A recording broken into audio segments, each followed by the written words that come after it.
तो hey guys, आपने मेरा पिछला ब्लॉग तो देखा होगा। तो हम सब शॉपिंग करने आ जाते हैं, उसके बाद हम रूम में आ जाते हैं। उसके बाद मैं अपना बैग पैक करके पासपोर्ट वगैरह बैग में रख लेता हूँ, क्योंकि मेरी बस थी, क्योंकि मैं वापस रिटर्न होने वाला था इंडिया। मैं जिस काम से आया था इंटरव्यू देने, वो मैं कंप्लीट करके वापस इंडिया आ रहा था। हम फिर फाइनली एयरपोर्ट पहुँच जाते हैं। फिर मैं वेटिंग जोन में थोड़ी देर वेट करता हूँ। उसके बाद मैं जूस वगैरह पी के हम पहुँच जाते हैं जहाँ डिस्प्ले पे लगने वाली थी मेरी, जहाँ मेरे को चेक इन करवाना है।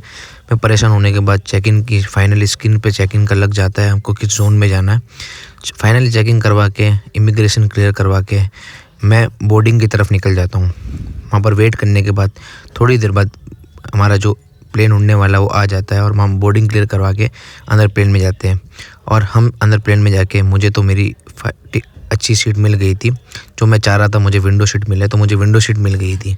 उसके बाद प्लेन थोड़ी देर में उड़ जाता है और अच्छा व्यू के साथ हम हवा में उड़ने के बाद हम लैंड नीचे हो जाते हैं।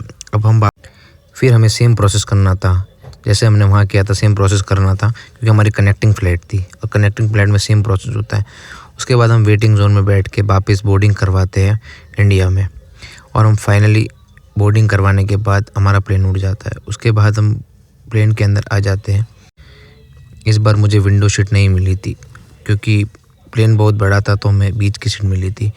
हम रात में 11:30 बजे दिल्ली एयरपोर्ट पर जाते हैं। उसके बाद हम रास्ते में थोड़ा मील वगैरह खा कर हम फाइनली दिल्ली पहुंच जाते हैं।